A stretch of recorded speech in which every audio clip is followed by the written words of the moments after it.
A very good evening and welcome to all of you to this wonderful leadership conversation that we have planned with Gen Lobsang La. Gen Lobsang La is the founder and director of Jhamtse Children's Community. It is our good fortune and a great joy and excitement to share the screen with such an exciting personality. Welcome, Gen Lobsang La, to this conversation. Thank you. I would like to thank the entire team that helped us get in touch with you for coordination and also sharing lots of information, understanding about what you do. And before that, I also would like to thank Mr. Ravi Santlani. He's the CEO of Skew News. It's based in Jaipur. They do a lot of work for the schools as a community. And I would like to especially take his name for connecting me with you. Thank you, Mr. Ravi. We'd like to seek many more such suggestions from you in the future as well. And I welcome you and many others also who have joined for this session. This is the 60th leadership conversation in our journey of webinars or the leadership conversations that we have been having every Friday in the evening. It is our pleasure today to have all of you with us. I would like to take a moment or so to introduce Gen Lobsang La, and after that, I'll hand it over back to Gen Lobsang to start the session with his opening remarks. Allow me to share my screen, please. Yes, today the session is going to be on transformative learning, Buddhist perspectives. We are going to talk about integrating heart, mind, and body. This is going to be a session scheduled for 1 hour. The first half an hour is introduction as well as talk by the guest. And the next half an hour or so, the Q&A. The Q&A will be moderated by myself and my colleague, Professor Prasad. This is the leader we have with us, very handsome. Thank you very much. Let me now start this. This is a very large profile, but I tried to condense it to the extent possible. The goals of Jhamtse Gatsal Children's Community is to provide children with a secure home, education, medical care, and a lifelong commitment to their well-being from the stage of preschool to postgraduate studies and until they become financially independent. The Jhamtse educational model is rooted in the 3 essentials of educating the heart, mind, and body so that the children can develop compassion to nurture, wisdom to guide, and skill to serve. Gen Lobsang's work is focused on transformative education, sustainable development, and social entrepreneurship. Gen Lobsang Phuntsok studied Buddhist philosophy and practice at the Seraje Monastery in Mysore, which is well known and a very popular monastery. In the early part of his career in 2000, Gen Lobsang attended the Millennium World Peace Summit organized by the United Nations in New York City. He gave talks at the prestigious Harvard University, Boston University, and Clark University, among several other educational institutions in the United States, as well as Carleton University in the Ottawa and University of Calgary in Canada and various other institutions in Europe. Through his extensive travel and talks across the world, Gen Lobsang established learning centers in the United States and Canada and founded the Jhamtse Buddhist Centers in Boston. In 2003, Gen Lobsang founded Jhamtse International, a non-profit organization in the United States dedicated to educating the heart, mind, and body, the 3 essentials of the 21st century. In 2006, Gen Lobsang left behind his life as the founder and director of Jhamtse International. He's a spiritual teacher and life coach, and he started Jhamtse Gatsal Children's Community in Lumla, near his hometown in Arunachal Pradesh.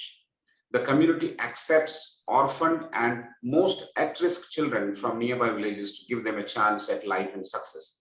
Today, it has more than 100 children in its care, including 25 graduates who are pursuing higher education in different parts of the country, including Delhi, Bangalore, Pune, Dharmashala, etc.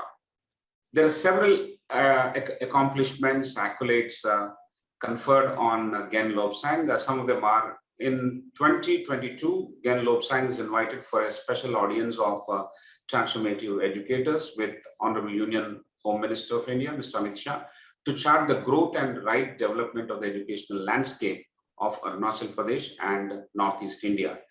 In 2021, Gen Lobsang was awarded the prestigious State Gold Medal for meritorious service by the government of Arunachal Pradesh, presented by His Excellency, the Governor of Arunachal Pradesh, Brigadier Dr. B.D. Mishra. In 2019, Lebsang was invited by the Minister of Education of Israel for week-long sessions, seminars, and talks on education, mental health, and well-being of children at risk, in the education system. In 2016, Tashi and the Monk, a short documentary film based on Lebsang's life and his work at Jhamtse gatsal, wins the Emmy Award for Outstanding Short Documentary Film. I can go on and on. It's a very interesting and huge profile.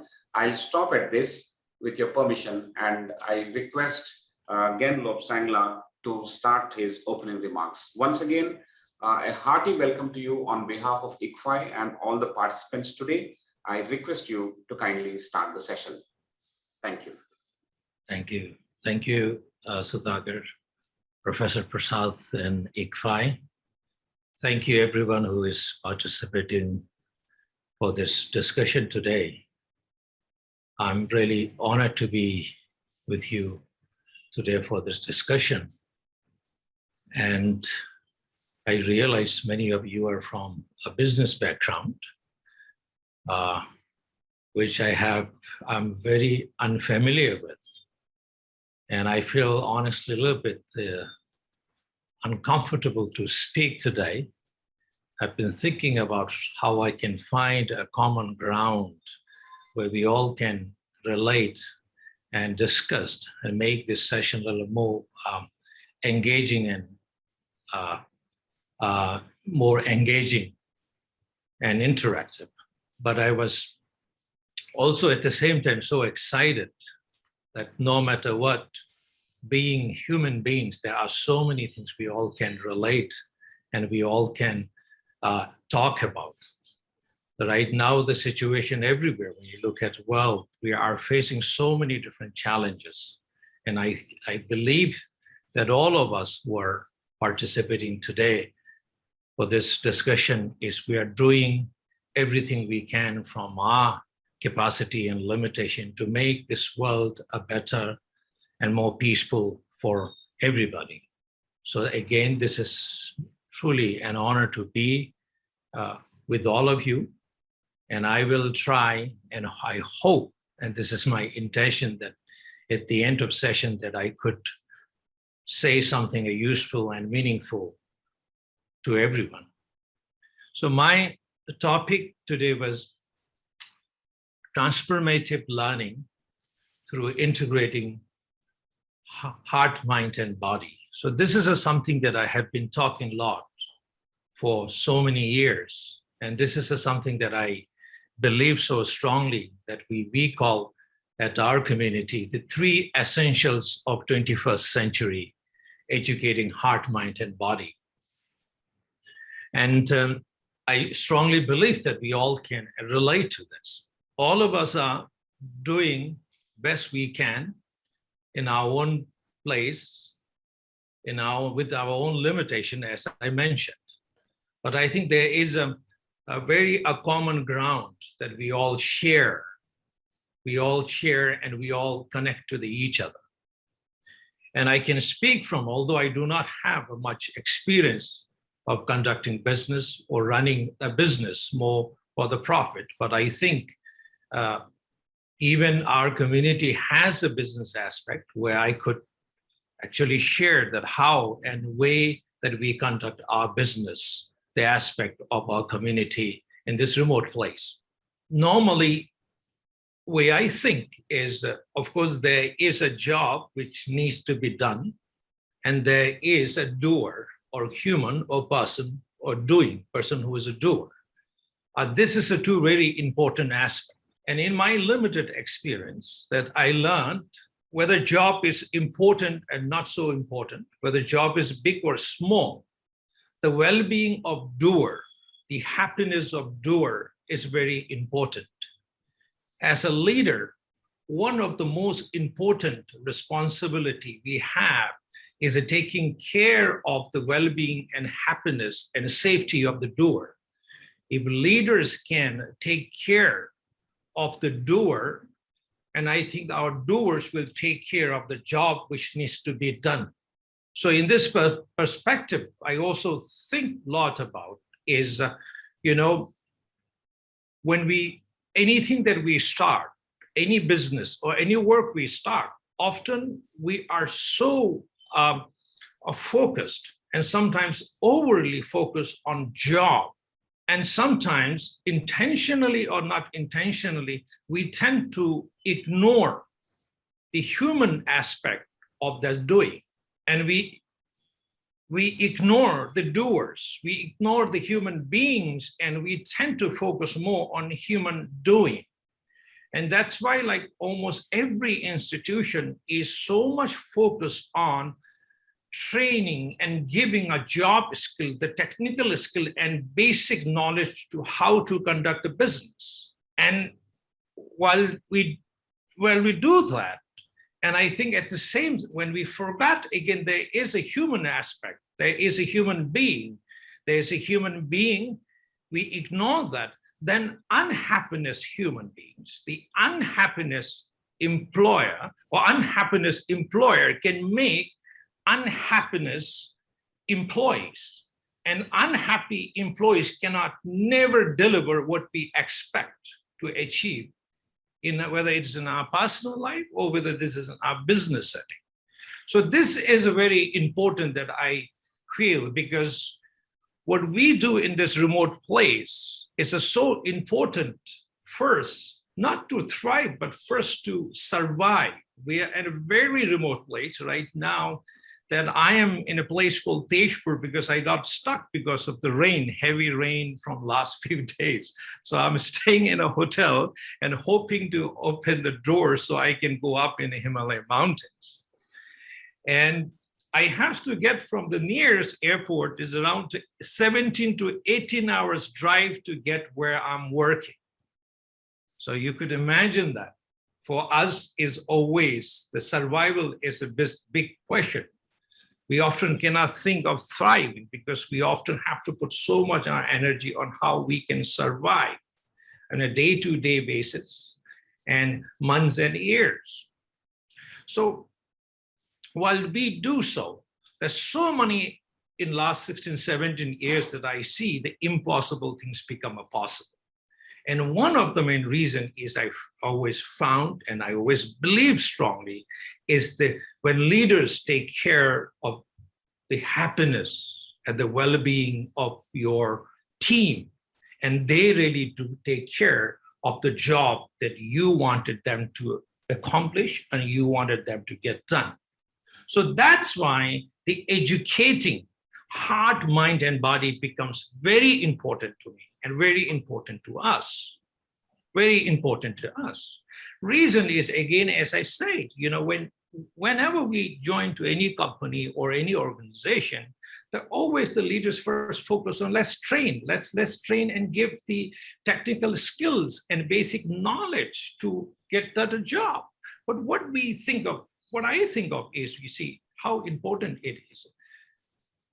If we can, the most important training is leaders can now think of a 21st century is, we have to think in terms of the tool.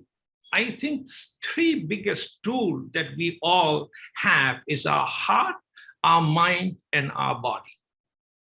These are the three most important tools and most precious tools that we all have as a leader, and we all the employees, all our staff and our team has this. And we need to train that as a leader personally, I feel strongly that we need to train how we can use these three most important tools, what I call heart, mind, and body, how to regulate it, how to manage it, and how to utilize it in its best and ideal situation. If we as a leader, if we fail to manage this, if we fail to regulate this, if we fail to utilize this properly, we could never expect anybody else from our team to do this job well. So the educating heart, educating mind, and educating body becomes so crucial So that's why I call it, it's essential, essential.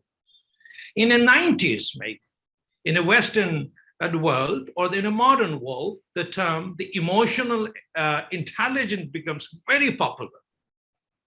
But we as the Indians, sometimes we forget this. We didn't call it emotional intelligence, but such a great skills exist in this country for over thousands of years. And somehow we got disconnected from those trainings and practices.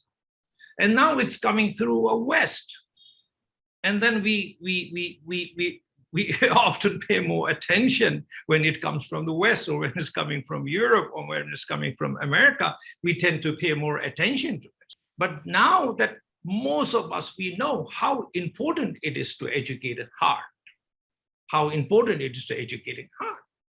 Because the unhappy person could never achieve even the simplest thing. You give a task, most easiest task to your most unhappy staff or employee, you will see that he or she could never achieve this.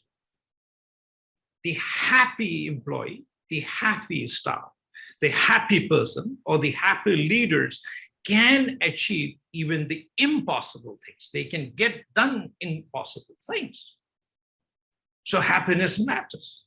So the mental well-being matters. So the leaders can focus on more actually taking care of the well-being and health and the safety of people who are working with us, and they will take care of that. Otherwise, it will be very difficult. It will become more and more difficult to anything to achieve in this world, because things are changing so constantly. Things are changing so constantly.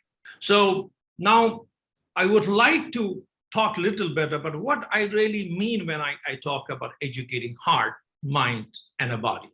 Most easy thing to think about is educating body is we have so little understanding about educating body.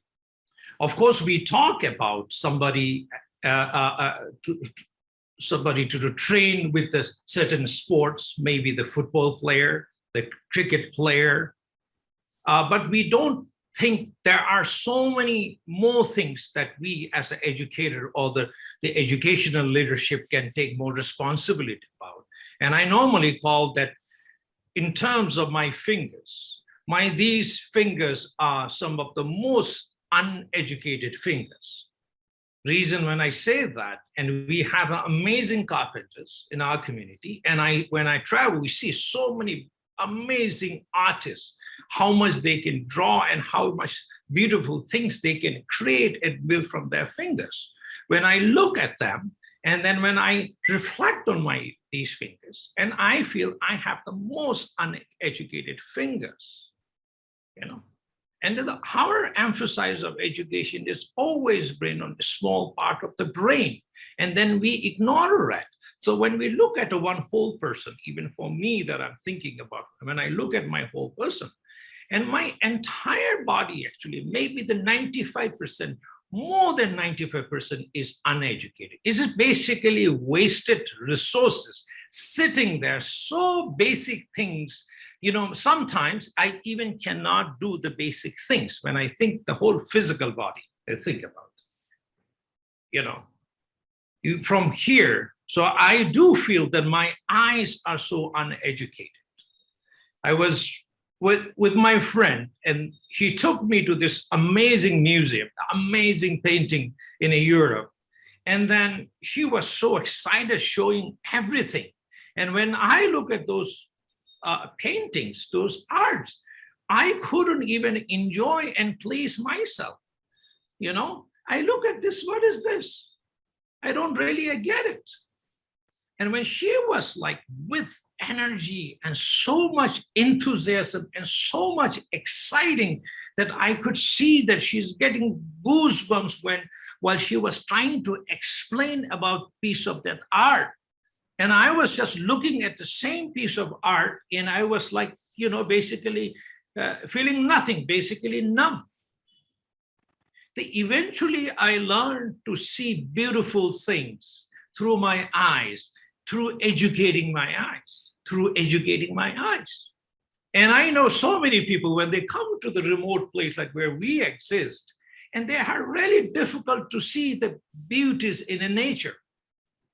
I often let them sit with me under a tree and watch the tree, the branches, the leaves, and they got sobered. After a few seconds, they will touch their hands. Of course, they have the similar attitude that I gave to my friend is, what is there to enjoy? What is this? This is so boring. These are even like simple things when I think about how much I need. And more seriously, when I look at is see, things we see, our own interpretations, those are even often limited based on limited information that we have in our mind. And we tend to see beautiful, ugly, we just see, the positive, negative through our eyes. There are so many things when it comes to the learning that I talk about. The unlearning has to happen before we relearn and learn. But so many things I have seen is conditioned by the society where I live, community I live, the country and culture and religion. And whatever movement we see, and we tend to actually define good, bad, like, dislike, positive, negative, whatever we see. So many things that I see in a life that before I educate my eyes, so many things I need to unlearn and relearn, and then I need to train my eyes to see the beauty, and I need to train my eyes to see beyond what is an appearance and able to see the beauty and essence beyond the appearance. And these are, like I talked about, each and every part of our body. And I think about like my ears, so many beautiful music. I have so many experience of how uneducated ears I have. Listening to Western classical music, I thought that could be the one that is one of the most boring things that I ever heard. But so much your ears are uneducated, and so much you need to educate about to listen and to hear the beauty, to hear the sound, everything. I think we have so much. So basically, as I'm saying, maybe over 95% of our body, our life, even our self, is totally uneducated. And I was recently talking to some of my colleagues. They are from very simple life, coming from the mountains, and we were traveling. And when we tried something new, we were trying something to eat, pizza, and they thought this was the most horrible food that he or she can have. And I was saying, you see how uneducated your tongue is. You need to educate your tongue. We are part of this amazing planet, amazing world. So you cannot just, eat always the same food you are eating up in a mountain. So you need to educate your tongue. You need to educate your taste. I said, your tongue is so rigid. Your tongue is very rigid and very uneducated. I said, I enjoy eating this thing. So you will enjoy eating this. So educate your tongue. Don't limit yourself. Don't limit yourself. Only the good food is the food that I have been eating from since my childhood. But, expose yourself, open yourself. So with that openness, everything we have to open, everything that we need to expose ourselves and educate ourselves, so we can provide the best service to the wherever we are. And educating all these tiny things, why I'm talking, there is a lot more than just eating, different food and listening different music and seeing different cultures and different beauties going beyond the appearance. This is the best way of actually connecting and building relationship with different people from different diverse culture, different from different faith, and different from, this is a way to become more compassionate. This is a way to become more openness. And this is a way that we can connect to the different people outside of our own community, outside of our own faith, the outside of our own tribe, and educating this kind of thing from the very early age. It becomes very crucial, very important to us, And same thing, the educating heart when we talk about, so much of when we talk about our, the educating heart with the compassion has been is very limited with, it's very sort of exclusive compassion. I often call it maybe a convenient compassion.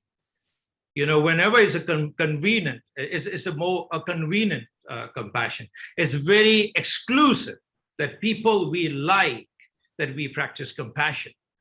But people we don't like, of course, we will never think of practicing compassion on them, or even the neutral people, like, who are not our friends or our enemies or people we dislike, but even we cannot extend our compassion to those people. Our compassions are very exclusive.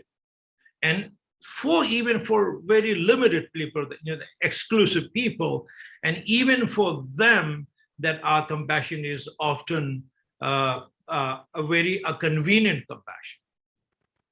What I mean in a convenient compassion is like, we go to the restaurant, maybe it's a birthday, I want to go to the best restaurant, and I want to order my favorite food, and we order.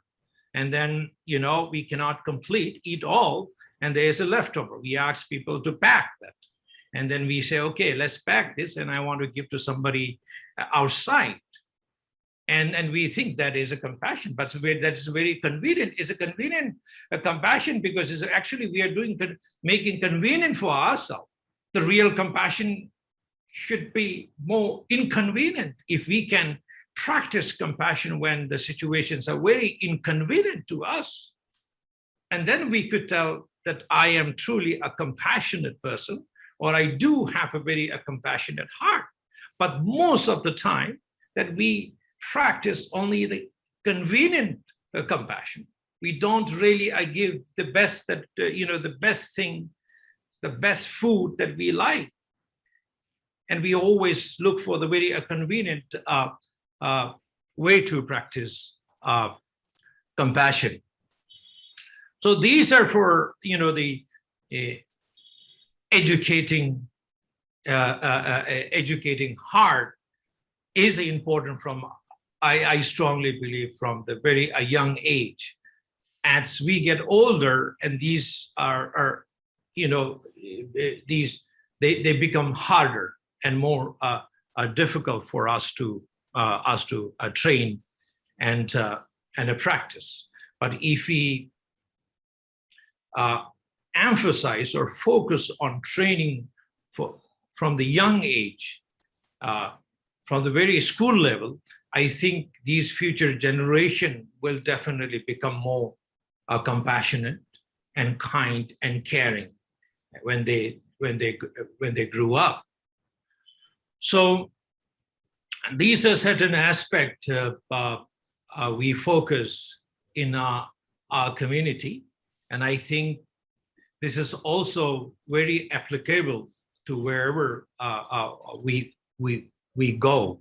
And Sudhakar, maybe we can turn this into more question and answer session. It will be more engaging and helpful instead of becoming a lecture. Thank you, Genla. I think this conversation is going to begin now in terms of Q&A.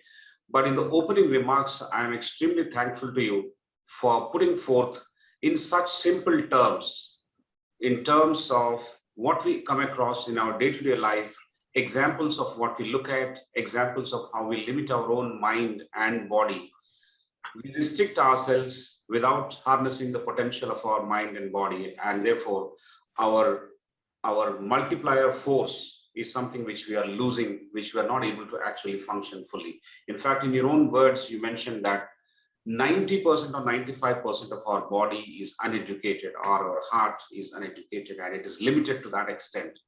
So with proper training and right interventions at early stage, we are all game for building a future generation that is so caring and kind. And most of the problems that we come across in our day-to-day life, while we are talking, the problems that we are facing around the country and around the world are largely rooted in problems of lack of appreciating diversity, which you very rightly mentioned, Genla, that when we connect to people outside our community, people who do not look like us, people who do not think like us, people who eat something else compared to us, that is accepting diversity and being inclusive. And that's where we all work together and work in cohesion to build a world that is much, much peaceful and happier to live for all of us. I think that's a fantastic message that you have given. With this as basis, we will now progress for the Q&A session. I request Professor R. Prasad to join. Professor R. Prasad is my esteemed colleague. He brings with himself a rich experience of 3 decades in entrepreneurship, academic world, and the corporate world put together. He's the Director of Academic Wing and also Professor and Mentor for the online MBA program. Welcome, Professor Prasad, and I request you to start the Q&A session with the first cluster. I will join once you complete that session. Thank you, Professor Prasad. Thank you, Professor Rao. I think I'll take this opportunity to respond to a question which is asked in almost 50% of our webinars. And that is, how does this session help me? And I think I'm doing that because we want to connect to the business world. And we want to see how this will be useful to people in business. I think a crisis that the world faces today, and it is only increasing, it is not decreasing, is a crisis of ethics, values of people and what they practice.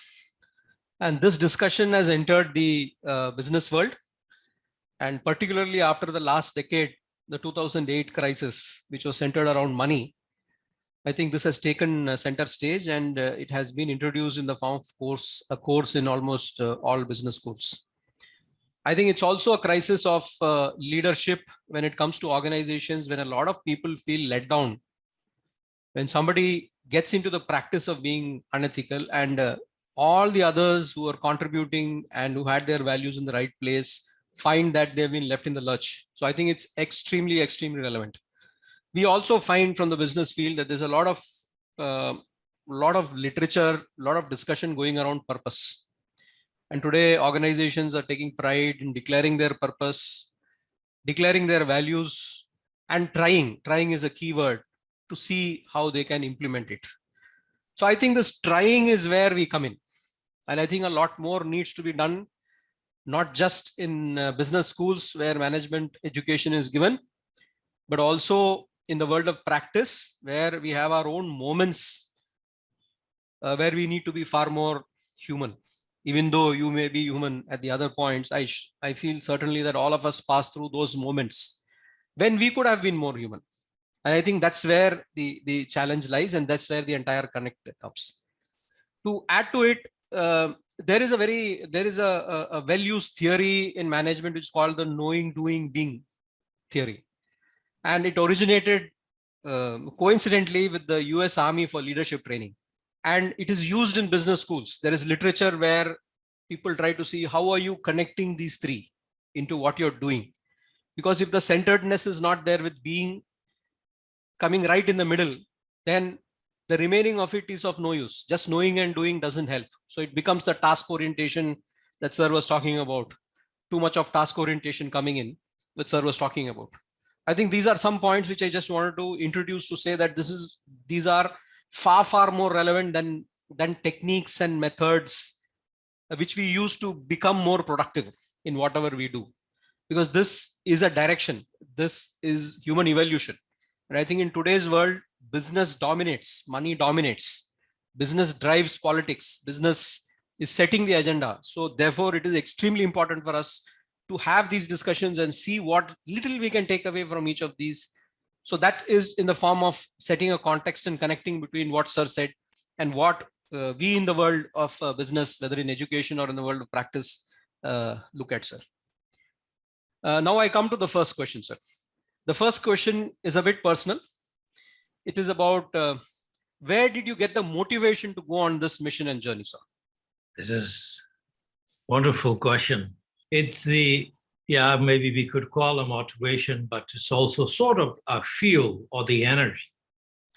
See, the human beings, whatever we do, there are so many ways that we can actually get this fuel and energize and motivate us. And some people, they feed a hate to other people and feed themselves a hate, and they get energized to do something very destructive. What I feel is when I feed love to other people, and love feeds me back. And this is every moment, every day, I make sure that I'm feeding love to other people so the love can feed me. It's a constant. You know, the motivation, sometimes it comes, sometimes I become very lazy, even I have a big purpose.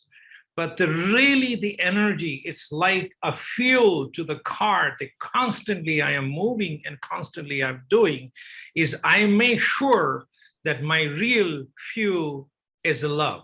That whoever, even I'm sitting in a restaurant with strangers, I can feed myself.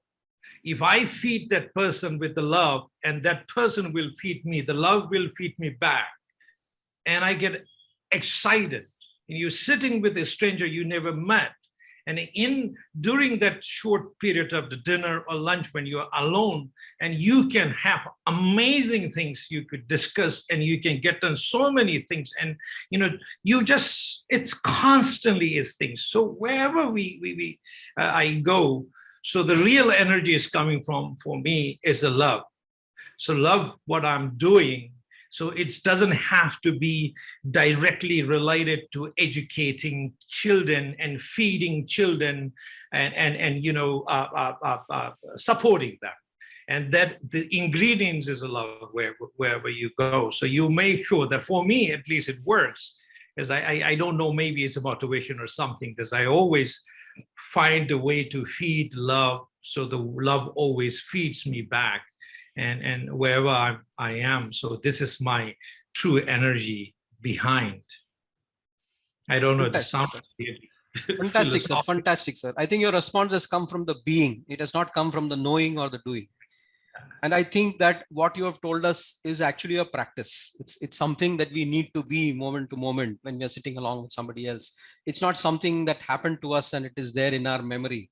And I think this practice is something that you're also, I think a lot of our very revered figures in religions and in life say the same thing. And I think you've also talked about it being a state of being, rather than it being an intellectual concept, which a lot of us get into for the purpose of discussion. Sorry, I cannot hear you, Professor Prasad. Yes. Maybe it's my, sorry. Yeah.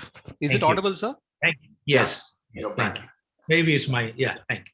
Yeah, thank you, sir. So I think, you know, that feeling when we talk to each other is also going to help us in getting to a better outcome and perhaps spread this feeling a bit more than otherwise. Thank you very much, sir. It's a wonderful response to the very first question. Thank you. So the next question is about what we mean by transformative learning in practical terms. You would have done a lot of work in this area earlier and also with respect to children. So can you illustrate what you mean by transformative learning with a certain situation or an instance or a context so that we understand that better? I mean, there can be many ways of defining transformative learning. For me is, you know, how you can translate the idea or the knowledge or the values to your life and implement your life and practice it. And through that, the impact is like transforming your own life. You know, the transforming your own life, transforming your body, transforming your mind, transforming your heart. For example, if we say the compassion, practice compassion. Oh, compassion, empathy, and compassion is a great idea, but we cannot learn empathy and compassion where we learn how to operate computer. It's a very different procedure. It's a very different way of learning. What I think maybe the neuroscientists, they call up there's a two kind of learning, the procedural learning and declarative learning. The procedural learning is when we talk about transformative learning. It's we have to cultivate those qualities through integrating and implementing, putting into practice. We could learn about compassion reading book, but we can only learn about compassion, but it won't make us necessarily compassionate person. We can learn about patience reading a book or listening to the music, listening to the lecture, sorry. But that won't necessarily make us a patient person. We will know about the patience. But transformative learning for me is, of course, number first, that you listen, you experience, and you observe. And a second stage is where you have to reflect. The real transformative learning happens through the self-reflection. It's never through listening. We do not learn, cannot learn transformative learning from just listening and observe unless and until we reflect on what information we receive and what we learn from the book. So the reflection is key for the transformative learning. So as a leader, I think, well, we all are, I'm not talking about leader means like you're leading 100 or 1,000 people. We all are leader. We are leader for our children. We are leader for our family. We are leader for our friends. And we have a big responsibility of leading our life through examples, because we all love our loved ones, our friends. We wish them the best. But best way to actually wish is to transform our own life and lead by example. So we cannot bring the best in other persons. We cannot bring the best in others unless and until we bring the best in ourselves. So the transformative learning is something that we need to apply. So, for example, one thing that I tell the children in my community is, there is 3 ways of smiling, because when we get up, it's nice to see somebody smiling at you. It is a very inexpensive, but very, very powerful and precious thing that you can dream of sometimes. Somebody, we all love people looking at us with a smile. We all wish, but can we really learn from smile from heart and mind and body? This is something I feel so important. These 3 tools, these 3 energies, if we know how to harmonize, align these 3 energy, it becomes the simplest smile, becomes sometimes one of the most powerful. Just imagine as a business people that we invest hundreds and thousands of dollars to buy a device or software, and we don't use them properly.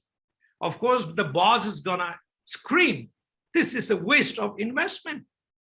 We spend so much money to buy this software and these devices. See, now most people are not using it. But can we think that we have this amazing 3 tools, heart, mind, and body? How often we think it even as a business. Yes, when we get ready to go job, of course, we will take shower, we will brush, we don't want to stink, we will put nice shirt, pants, we will coordinate, color coordination. Best you want to look, you want to present the best of the best version of you. And then the true best is hidden inside those suit, those pants and clothes. People can see that. Moment you wear the expensive suit, you go, if your three tools, the energy, heart, mind, and body, is not aligned, then people can see through that. It doesn't matter even you wear the expensive suit. Even you wear a simple kurta pajama, but your three tools of body, heart, minds are really well harmonized. They are aligned. And when you smile, you can smile from your heart. You could see your body, your face smile, and you can smile from heart, mind, and body. And that can be such a powerful way of smiling. Now, Professor Prasad, I forgot your question. I think I got distracted. I think you have responded to the question, sir. I think you have responded to the question extremely well again. And again, you have centered it. You have centered the question on the being. I think what you have mentioned is, if I have to connect back, is that you can transform if it is not only knowing, it is not only doing, it has to be knowing, doing, and being. In all, the heart, mind, and the body need to be together. And I think you illustrated it extremely well with the example of a smile. And of course, the same application goes for everything else. Thank you, sir. I think it was a beautiful response. Sir, the next question.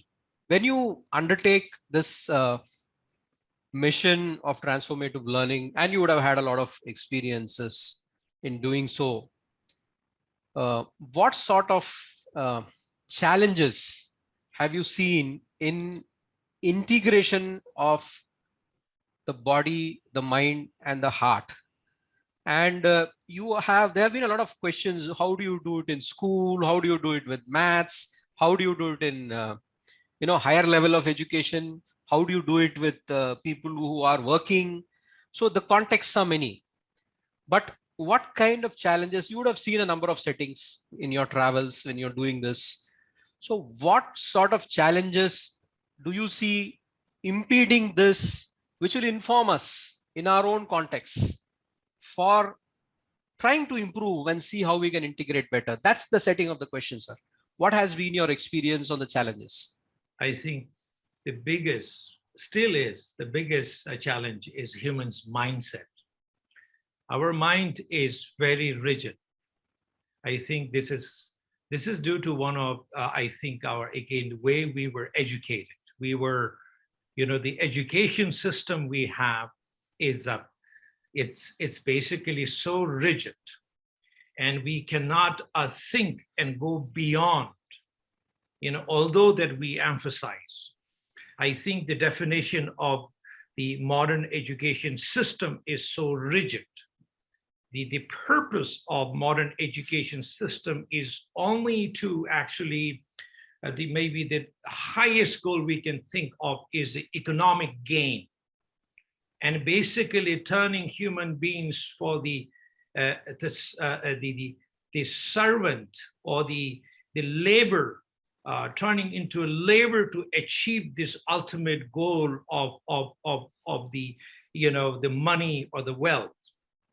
I think because it is created in such a way, this two factors, the fear and greed, we are trapped by this fear and greed, the greed of just having more and never becoming content and never achieving the happiness we are looking for, always being kind of like hungry and craving, is this restless craving for bigger and more and the nicer I want to achieve. And then fear, which is placed huge of that, what if I don't get this? What if I don't have this? I think we need to learn to live life. And I think we need to learn that we need to get out of this mindset.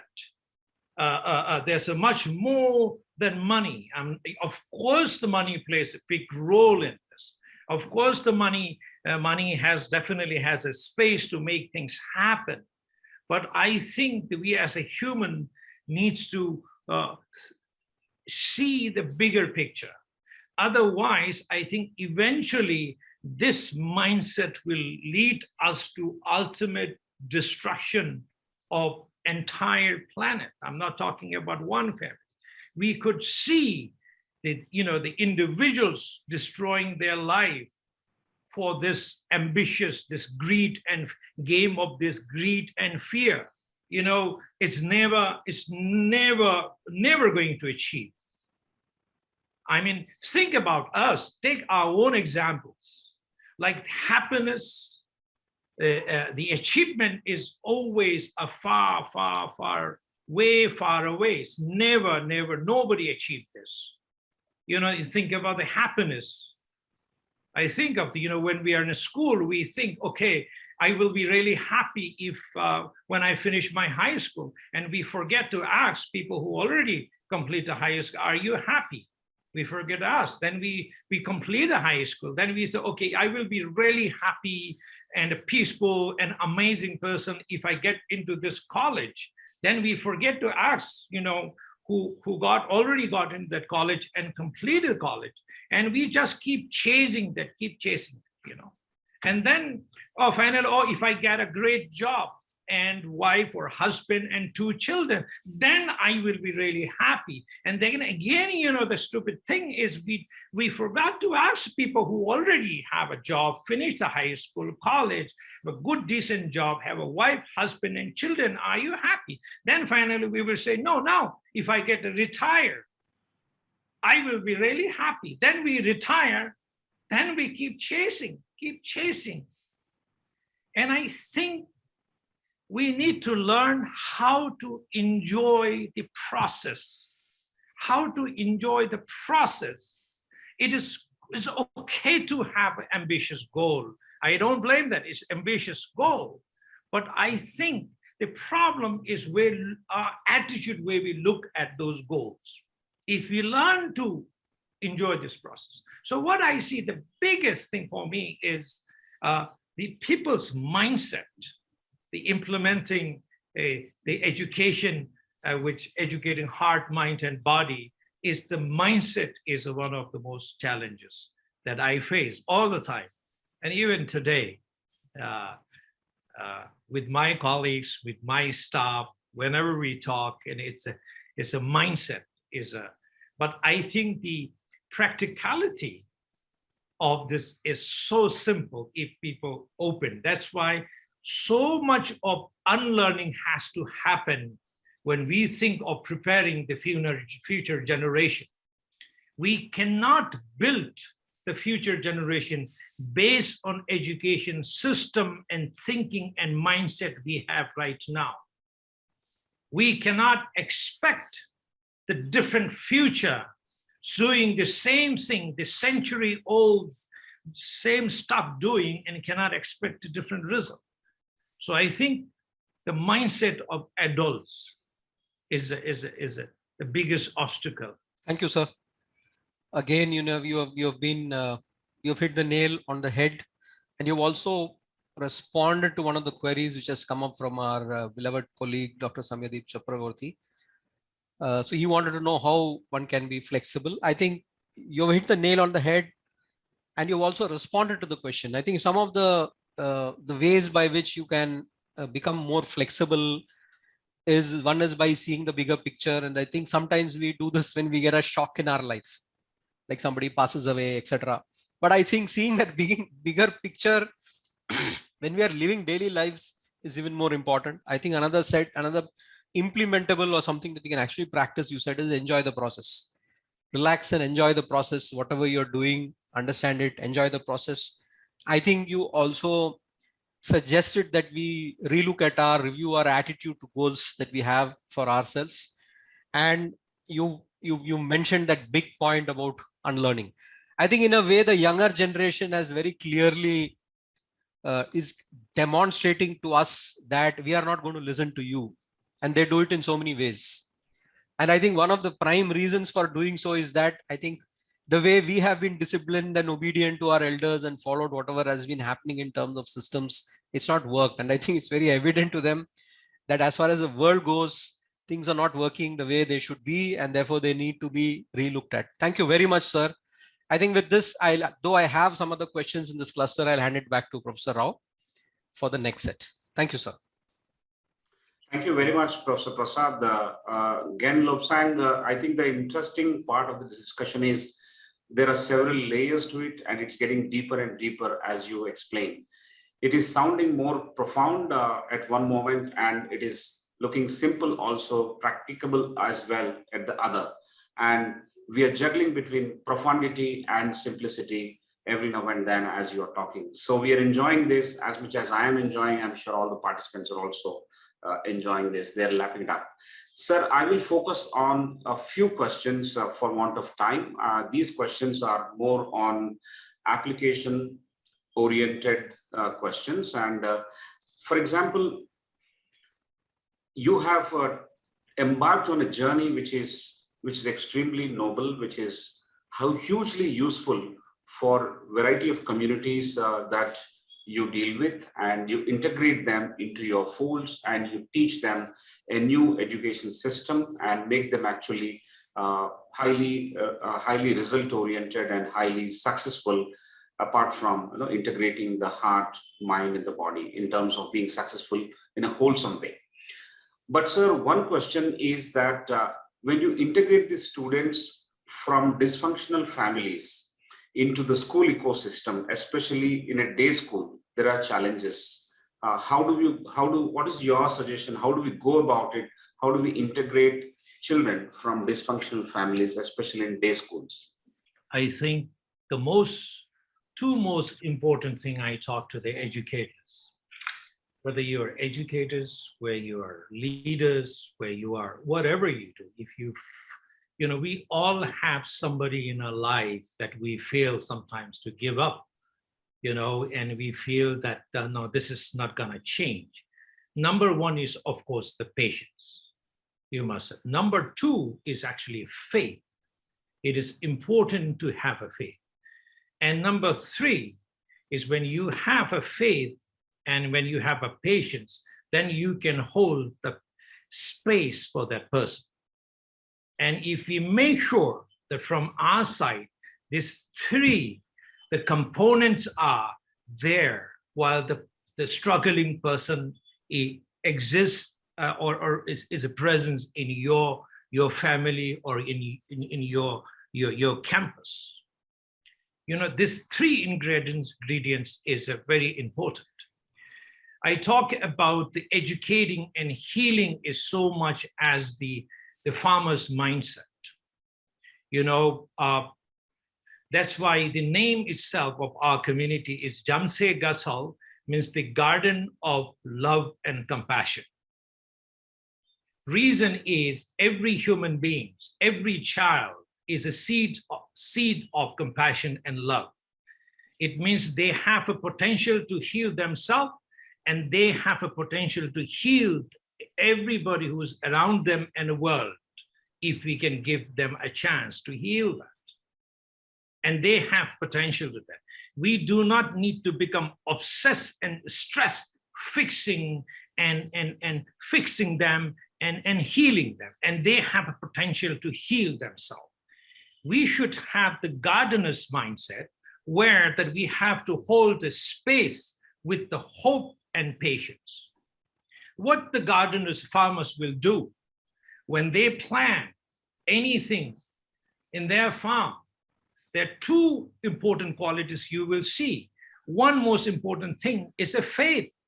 They would never know what will happen now 6 months later, or they will never know after a year. Maybe like Assam gets flood and it will destroy everything. But what is the most important for the farmer is the hope. They act and believe and live from future. And that is a simple language that we all, the practice or principle we have to practice. We have to act and live from future with the faith. And this is the main reason we are alive today. Nobody, we all act and live from that. We need to, when it comes to helping, healing, and transforming somebody's life, And we need to think, we need to act and live from the future. The farmers will do. They will not doubt. They will not sit and discuss about what will happen, 2 months later, 3 months later, with clear hope, the unshakable, unwavering hope that they will do all the preparation necessary with the hope and faith to have the best harvest at the end of the year. And then second thing, what they do, every day they live, practice patience. The patience is a practice. The farmers make that priority. Every educator, every parents, every business leader have to make the patience is a practice, and we must make that is a number one priority in any situation. Now farmers, they plant, they made all the preparations, and they wait every day, every moment. They practice patience. They practice patience, and that way, that when we hold the space for them, and they will heal themselves, and they will transform themselves. We are nobody today. That's why the plant, when you make the right conducive environment, when you make sure the soil is fertile, it has provided all the, the necessary things provided. The plant can heal itself, and plant can actually grow. It will grow to their highest potential. So this is something that why we call the Jhamtse gatsal, the garden of love and compassion. Awesome. Actually, it is mind-blowing when you have explained this concept of gardener's perspective, gardener's mindset in terms of nurturing, in terms of actually integrating children into an ecosystem of education. I think it's very, very, very profound and deep in terms of how we do it. We don't think and talk about healing them or trying to correct them, but create an ecosystem and environment in which they heal themselves, and they have greater potential to heal everyone around us. I think that's awesome. The words can be replaced. The heal word can be replaced with help. It can be additionally substituted with any other purpose, even if it is related to economic goals. I think if the environment and ecosystem is created by the leaders around us, the leaders within us, I'm sure we will be able to help them be part of this thing. How do we cultivate faith? How do we nurture patience? And how do we create space for others? These are not simple words. These are actually having huge application in terms of our day-to-day life, in the work that we do. We meet people every day. We try to achieve certain objectives, but when we think through carefully and create the right ecosystem for them to flourish, which is by thinking about them and by creating space for them. I used to say in certain other situations, in my own humble methods of learning and probably sharing, is that true leaders create space for others on the real estate of their heart and mind. So I think it integrates very well what you have mentioned just now. It's a guru statement that I have seen and learned from you when you responded to this question. So thank you very much, Genla. I think patience, practice, and of course we prioritize this patience as a number one priority in organizations, in business as well as non-business organizations, in our day-to-day lives as well. And then other things will fall in place. Thank you so much for that huge answer. Would like to ask you another application-oriented question. What is your suggestion about making government schools more meaningful and value-adding to our children? Because we've been looking at many communities, you're looking at many locations, all types of schools, both government and private, but specifically to government schools, what is your suggestion how we can make these schools more meaningful and value-adding to our children? Thank you, Sudhakar. I think we are actually, especially from this year, we are working with many at the government school, and I recently started training the entire government teacher of the district, and our ambition is to go to train the entire the teachers of the entire state. And this is the one thing I think we need to educate. We need to help the teachers to unlearn, to relearn, how we could change the mindset of the government teacher. And I think when it comes to, the educating heart and mind is, I think now, because it's not a foreign concept anymore. When we look at the current education system and situation, we have so many graduate unemployed youth in this country. And so many ways that we are talking about, we don't have enough job to give to this young, that I strongly believe, I think we do have enough job, but there is a huge gap between job and skill. I think because the previous education system is focusing on only one, maybe, I'm a little bit exaggerating, but only one thing focusing on that. And there are so many areas that we see that we need people to do those things. And there is a huge gap between the available job and skill. When we talk about educating body, and this is exactly another thing I'm talking about. I joke a lot about with the people is that, when I see the great football players, and they play so well, like King play. And I used to watch as a young monk, the football was one of my passion, that, wow, how could he do this? Because the feet are so educated. His feet are so educated, and that he could actually make so much money. Now, if you think this in terms of money making or financial gain, and then when I think of somebody who sings so well, how educated their voice are. And same thing with somebody dancing, their hips and their whole body. And I could never do that. But so many of these people, you could see, they find a way to go out of the existing education system and educate each and every part of, identify their strength, their hidden talent, and then focus on educating that part. So not only that they will find a way to survive and feed their family, but they actually do so well. And many of them do much better than people who have degrees from the university. Where I think the 21st century, I joke about it, the 21st century's beggar will have so many degrees, but so little skill to survive sometimes. And now another thing, because of artificial intelligence, already a lot of the human jobs are replaced by the machines, the devices, the robots.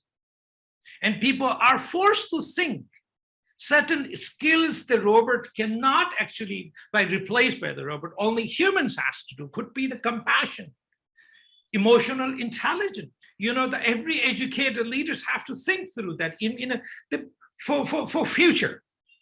So the educating heart is not just like previous. We think maybe 10 years, 15 years. Oh, is it something to do with the monks or the sadhus or the saints? It's something to do with it. No, not anymore.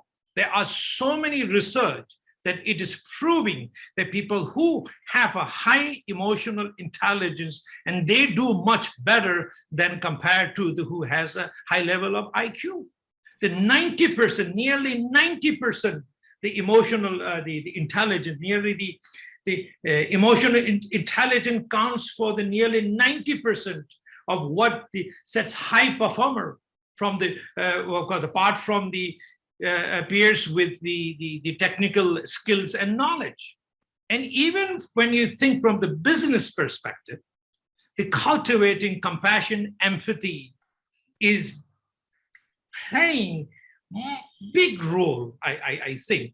So for government school, I think we need to educate. We need to educate not only the educators, but we need to educate parents. We need to educate the educators. We need to educate the policymakers, and we need to put a lot of focus on this So I again go back to the mindset. I think we need to change the mindset of our educators, our policymakers, and parents, because future is actually all about educating heart, mind, and body, not only getting the university degrees. Amazing, amazing, sir. I think the suggestions are pretty sharp and detailed in terms of what can the government schools can do. We need to change the mindset. We need to change each and every stakeholder in the ecosystem for the schools, like parents, teachers, school managements, policymakers, administrators, so on and so forth, and focus on not just one overriding concept of economic goal, but focus on various other aspects. The job versus skill gap, which needs to be focused on, the degree versus the ability to survive, or the skills to survive in life. I think the latter is something that we need to focus on in order to make sure that the government schools are more meaningful and value adding to our children. That's a fantastic answer, sir. Thank you very much. I will move to the next question with your permission. I will, Sudhakar, I will add one more thing. Sorry, Please, I think this is important. Another thing you see that certain other, somewhere that I saw that in every hour, the more than one child is committing suicide in our country, mainly it's related to the pressure, the education pressure. And I think here that again, we are talking about, when we're talking about regulating and managing emotions, the emotional intelligence. Now the education, current education is number one. It is not even providing a secure job, which is actually self-defeating the purpose of really education, modern education is focusing on. Number two, education is even making people sad and depressed. So the educating heart is again so important. What emotional education we are talking about, the emotional intelligence we are talking about, self-awareness, the self-management, being aware of one's own emotion, understanding and identifying our own weakness and strength, and regulating that, managing that. So I think when I talk about three essential, educating heart and mind is no more as a luxury. It is now becoming the essential skills. If the educators, policymakers, parents, if we fail to emphasize and teach these three important skills, and I think it will cost so much in the future, and we can't even actually bear the impact of not doing this. Sorry, I interrupt you. No, fantastic, sir. I think the point that you've added is very, very important. Even if we focus on the purported goal of this education to provide jobs, which it is not providing now, will cause so much distress and dissatisfaction, depression. It will probably cause suicides. It will probably cause unrest. And we are looking at some of these cases around us all the time. So the real answer, according to you, is to harness the wholesomeness by educating our heart, mind, and body. Any number of times we repeat the integration of these three vital and essential elements, it is not enough, because one day this repetitive citing and talking about heart, mind, and body will translate into our actions. And once we see the results, which we begin to see, we will believe in that, and our belief will beget a greater application of our faith onto these principles, and then the world will become a much better place. I think that's where we are taking this to. Thank you very much, Genla. I will now move to the next question. One suggestion from you, we request, one of the participants is asking, I think there are several comments that are there. I think Manova Simeon says the illiterate of the 21st century will not be those who cannot read and write, but those who cannot learn, unlearn, and relearn, as mentioned by Alvin Toffler. This fits very well into what we are discussing currently. Thank you very much for that comment. One suggestion that we require from you is, how can a differently abled child a differently able child, how can he be helped in academics through transformative learning? Any help, any suggestions on that, sir? Honestly, I don't know how to answer this, but I do believe that all of us are in some ways differently able. And I think the good educator, the compassionate educator could always find their best potential and strength in a child. And if we could encourage that without any adjustment. And again, as I said, that we need to educate our eyes and minds what is a good and what is a smartness. And our eyes, our ears, our mind and hearts has to do a lot of unlearning, because successful, unsuccessful is also so much of defined and very rigidly what we believe in, idea we have in our mind. If we can educate ourselves and do the unlearning, we will see the amazing potentials and so much, whatever the especially able, people can contribute so much. But point is, like, as I said, like my eyes were so uneducated when my friends show me amazing piece of artwork. And I think so many of us are, even our eyes are educated, not able to see the beauty and the strength and the potential of these children. And I think if we can change our mindset and able to recognize those potentials, I don't know the direct answer, but I believe strongly, there's always so much they can offer. Amazing. I will share one thing here with you. At Jhamtse Gatsal Children's Community, we talk about the three generation learners or three generation teachers. It means kids, their peers, and then teachers and parents and the grandparents. One of the models that we are changing at Jhamtse Gatsal, our policy is whoever comes and serves in our community more than 20, 25 years ago, and that person has a right to live rest of their life in the campus. So we are creating what's called the village, which is right livelihood village, around the 50 households, all sustainable. We are going to build with the natural resources and waste. So when I first shared this if you think about our ancestors, when humans live in a tribe, our grandparents were the most knowledgeable, and they have the entire wisdom of life. They were Google of our life,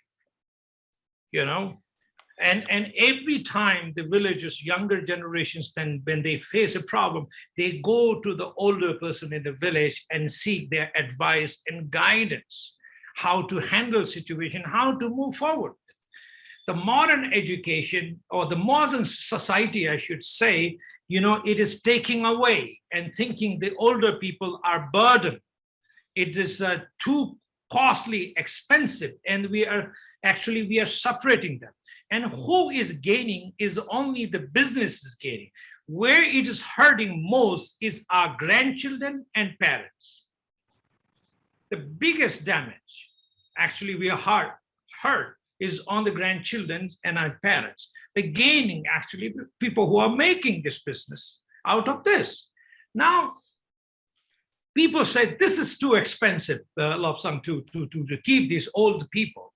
I said, no, this is a very smart investment. I don't see the grandparents as a burden. If we need to invest them, reason is, again, our mindset.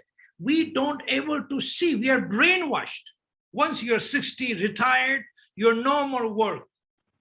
Forget about compassion and thing, but even from the business perspective, I see these are the real treasure. The wisdom, these are the wisdom that we have in our community, because they have a lived experience. Nobody else has this. We should not see them about it. So in the Jhamtse gatsal, we said we invest and we keep them.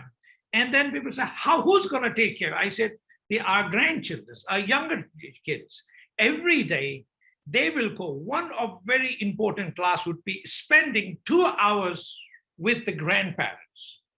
Now we will think, you take care of the grandparents. You're not taking care of the grandparents. There is a mutual benefit. When they spend time with the grandparents, we all know experience. Our children change, they glow, they get enriched. Instead of paying so much money to find a nanny, which has no connection to your culture and the language. And your own grandparents is your root. We are sending our younger generation, future generation to the root, they spend time with them. And they learn, the younger children learn how to practice compassion in action, helping, of course, walking with them, sometimes, washing them, and sometimes helping them to cook, the compassion in practice. At the same time, our grandchildren, they learn values. They are actually learning to build strong root system when they grew up. And this is what's missing in a younger. I will tell you this story. I met one couple in Singapore, one of my trips, and we'd had a discussion about their children. And they said, so much difficult. How come my children has no culture now? And there are, the Chinese couple, because they both work and their children, they go to the American school and they have a Philippine nanny. Where do we spend most of the time? They spend maybe 8 hours, 7 hours, 6 hours in American school, which is not Chinese, and they come back and 4 hours with their nanny who is Philippines. And now the parents are expecting their children to grow into Chinese culture. That is very illogical. And you pay so much money. So why don't we reinvest on our grandparents, see their values? And I think biggest, again, loss is, if you don't do this, biggest loss is our grandchildren, our grandchildren, our children have a big loss. And many of us had this opportunity and fortune to spend time with our grandparents. We know these are memories we will never forget, and we always would cherish. But the younger generation, we are taking away from. But these are something I'm talking about, the mindset. We need to educate. We need to re-educate. Unlearn and relearn has to happen. Somebody who mentioned, I think, otherwise we all become the most uneducated person of 21st century.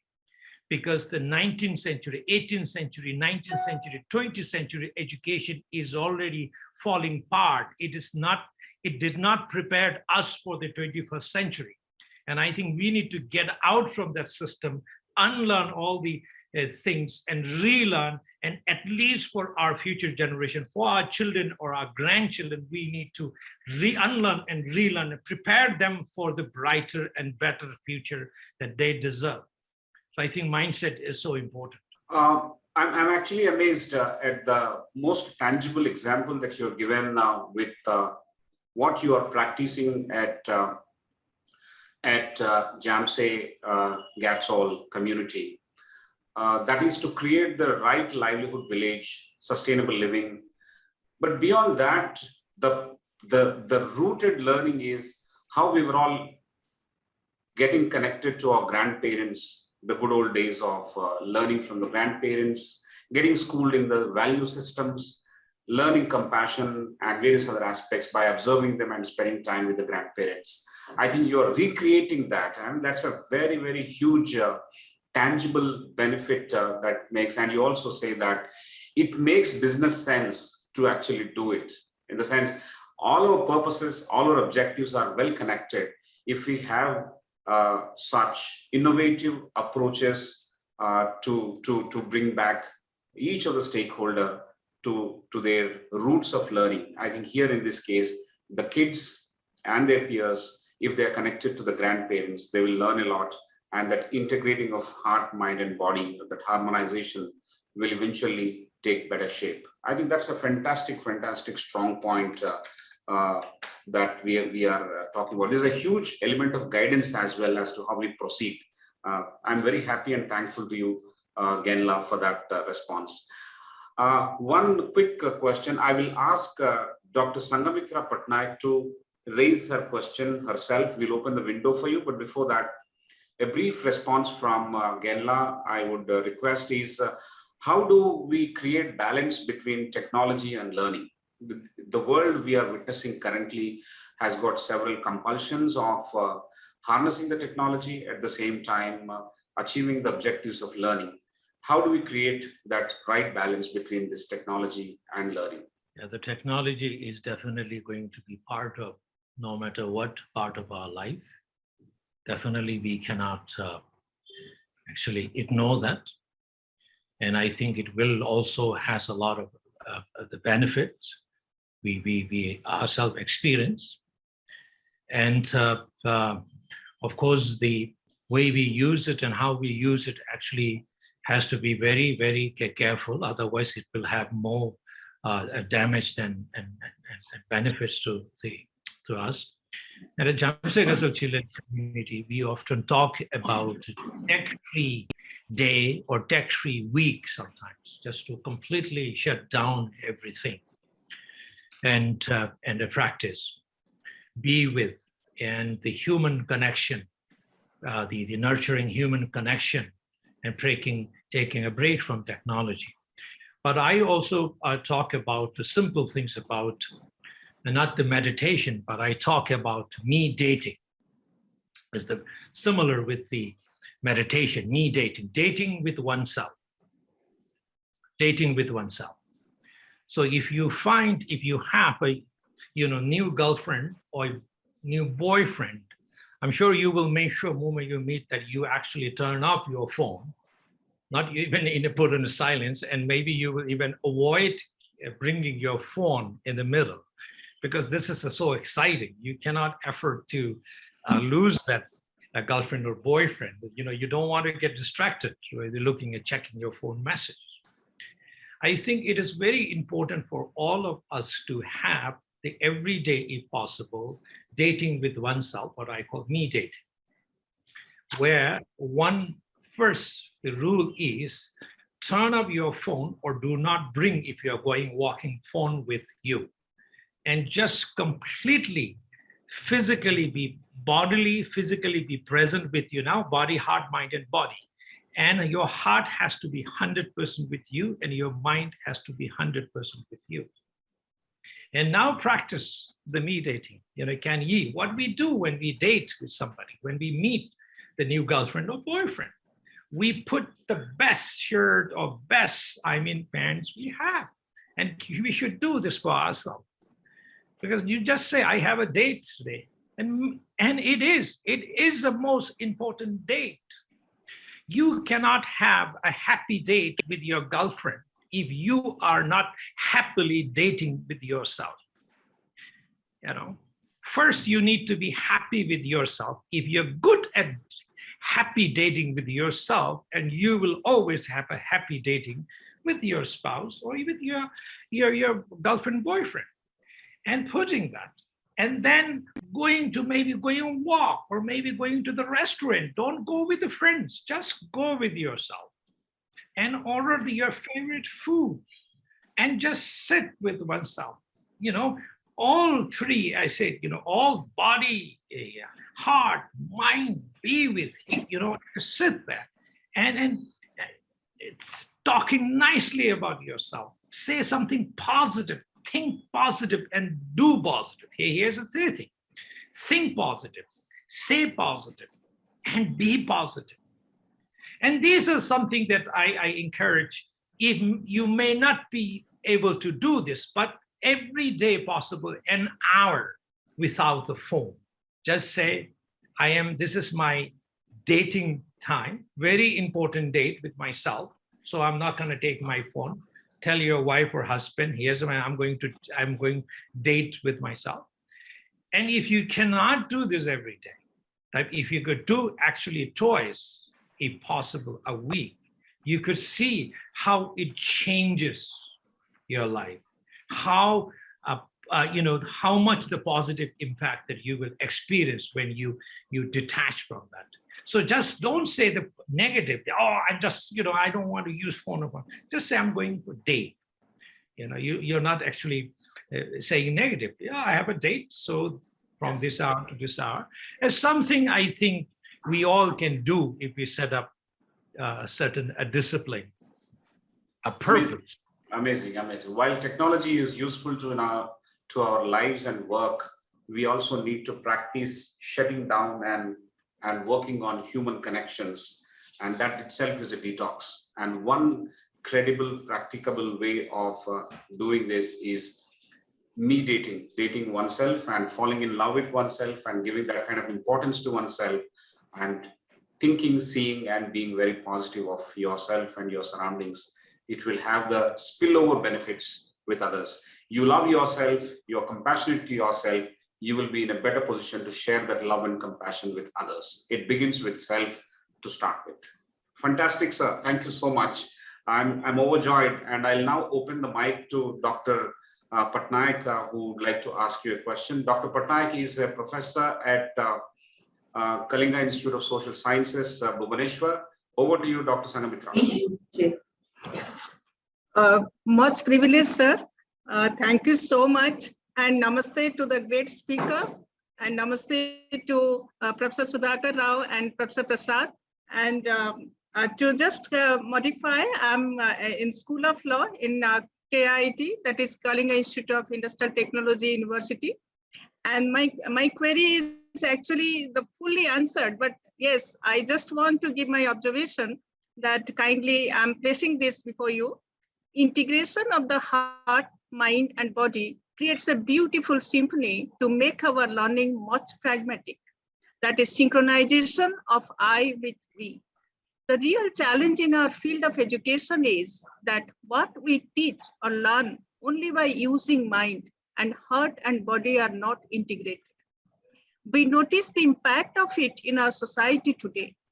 Could you suggest how can we integrate these three incredible nuances to create harmony in the society? Thank you. Wow. Thank you, Professor Patnaik. Wow. This is a great question. See, it is sometimes it's very easy for us to implement these things in our community because we have a luxury of freedom and to explore things. We are not nobody is stopping us. And I think in your situation in the university, I think this will be definitely a challenge one. And I think, but again, as I said, is any of you as an educator, first, if you see there is a purpose of integrating a body, mind, and heart. And I think there's so many things actually you can explore first, maybe doing in your own family. And which is I did, all of these are so new to me 17 years before. It was just an idea. It was just an idea in my mind. And I didn't know how it will go and whether it will work or not. But little things, every time that I get opportunity, I actually try to integrate with even, sometimes with a small family, and sometimes with a small circle of the friends, and sometimes even sharing with the different setups when I visit to the small schools.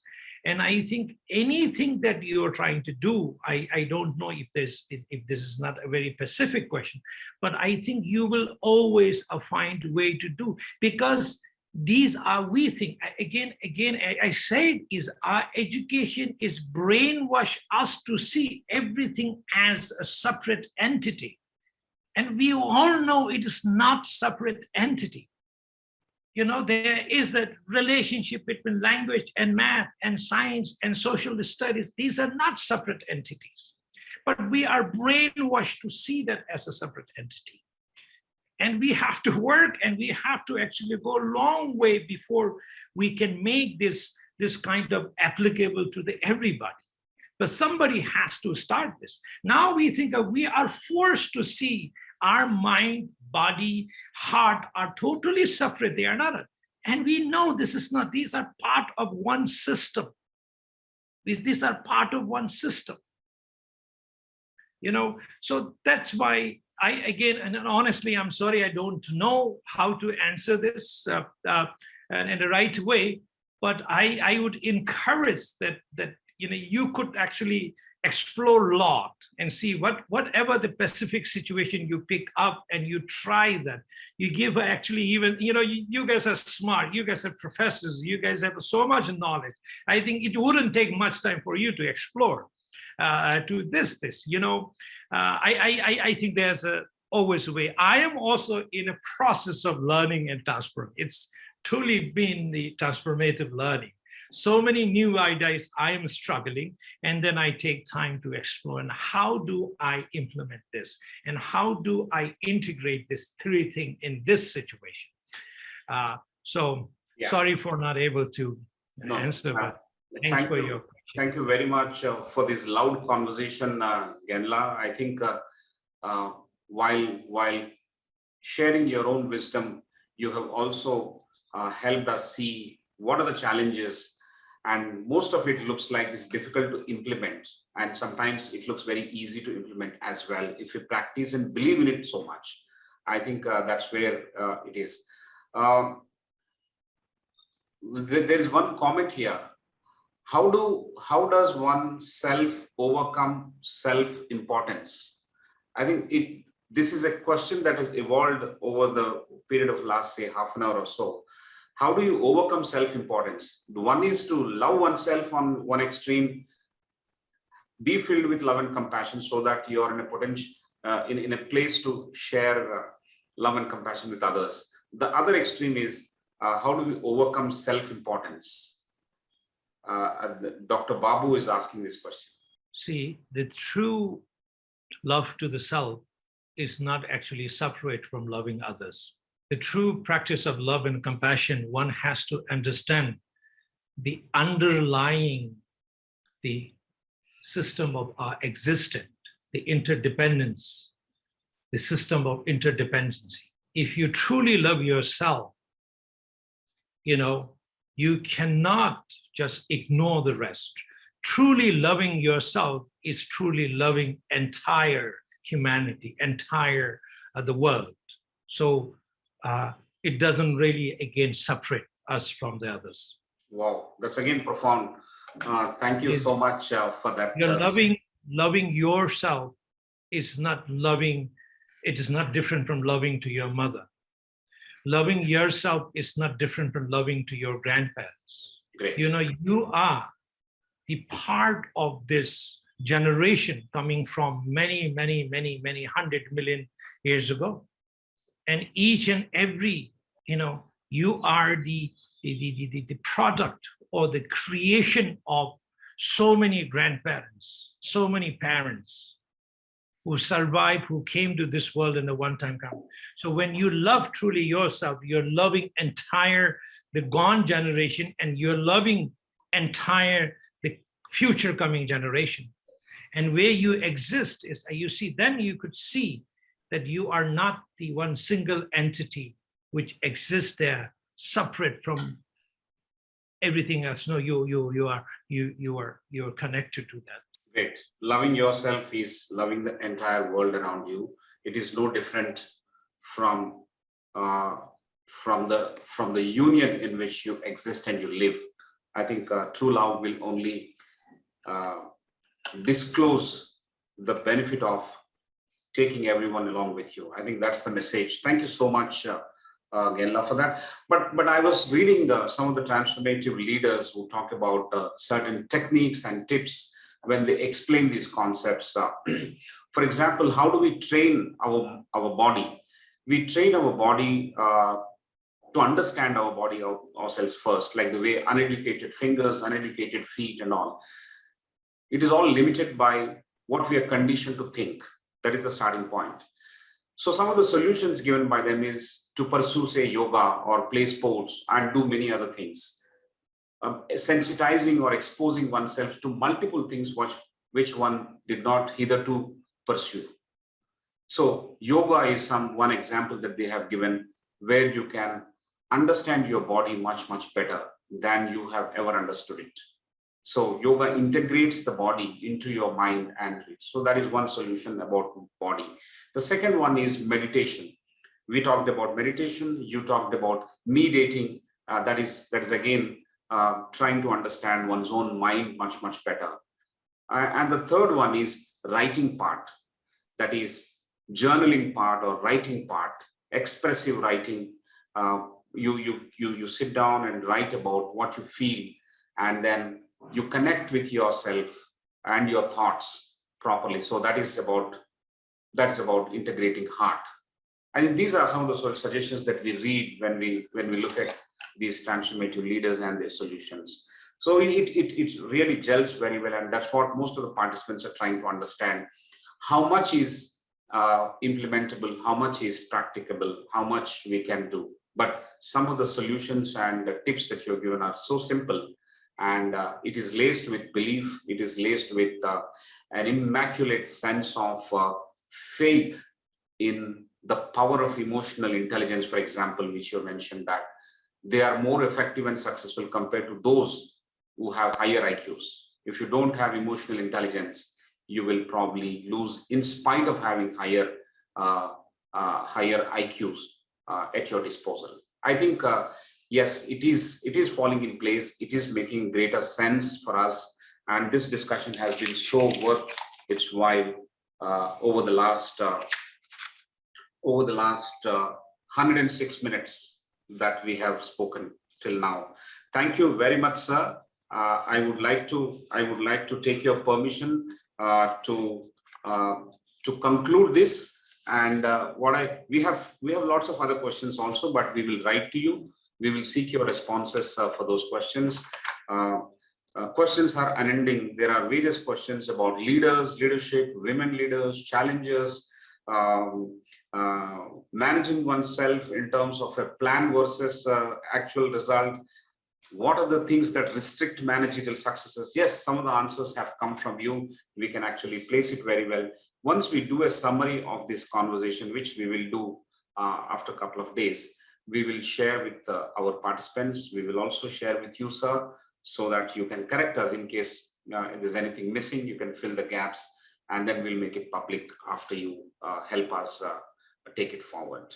No, but this session is something amazing for me and for most of us, that those who are busy in our day-to-day lives, those who are driven by economic goals, we tend to actually align with the already conditioned mind of prioritizing certain things in a skewed manner and ignoring a large part of what is called our heart, mind, and body. It makes no business sense to ignore these, even if you were to pursue the economic goals, as you mentioned by you.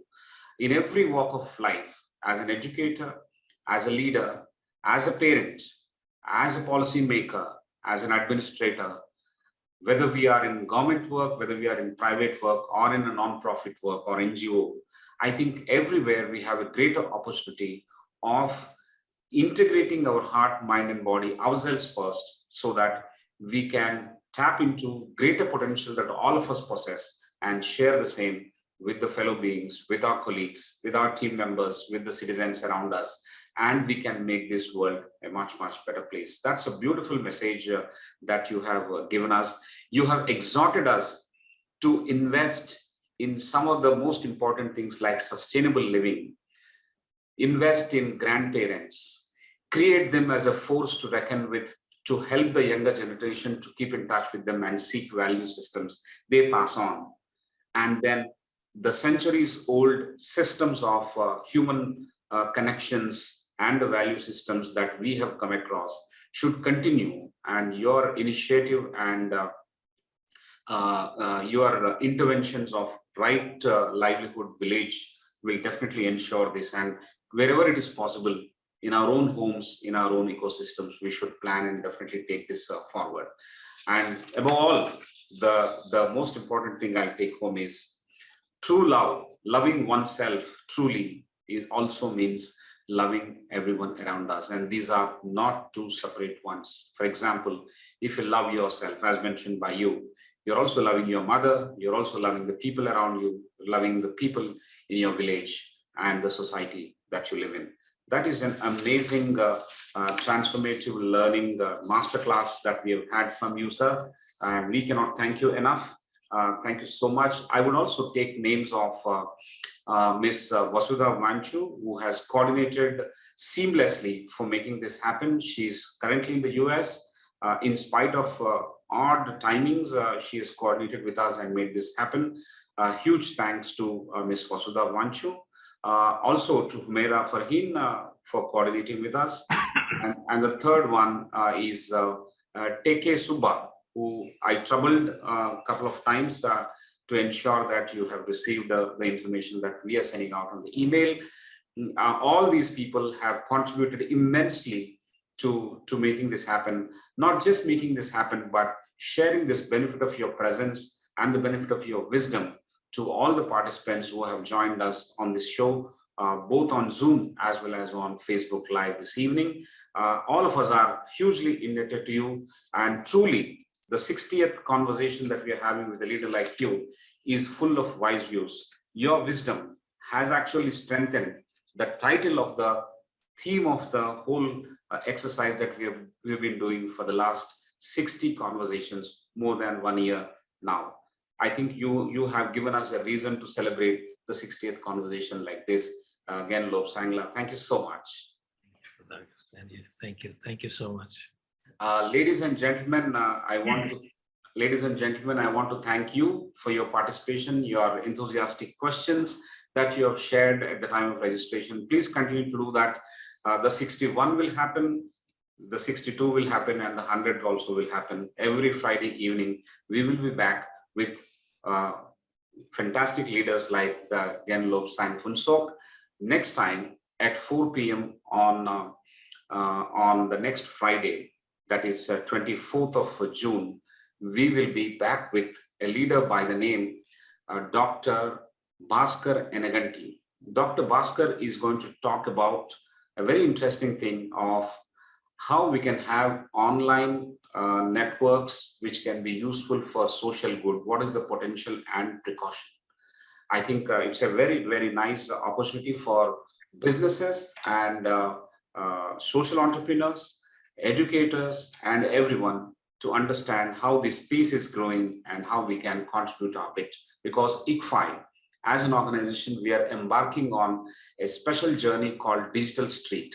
Digital Street is to achieve digital transformation for the street vendors. We have large number of street vendors in this country. Most of them have adopted the UPI, that is, they have adopted the digital payments, but beyond that, how they can improve their businesses, how they can earn more money. If they are earning currently 2,000 rupees or 1,000 rupees per day, how they can earn 5,000 rupees per day by adopting certain digital methods of communication, of harnessing social media, of harnessing their supply chain, small supply chains and networks, how this can be very nicely integrated and this benefit can be provided so that overall the people around us and grow very, very meaningfully. I think we look forward to this session on the next Friday at 4 p.m.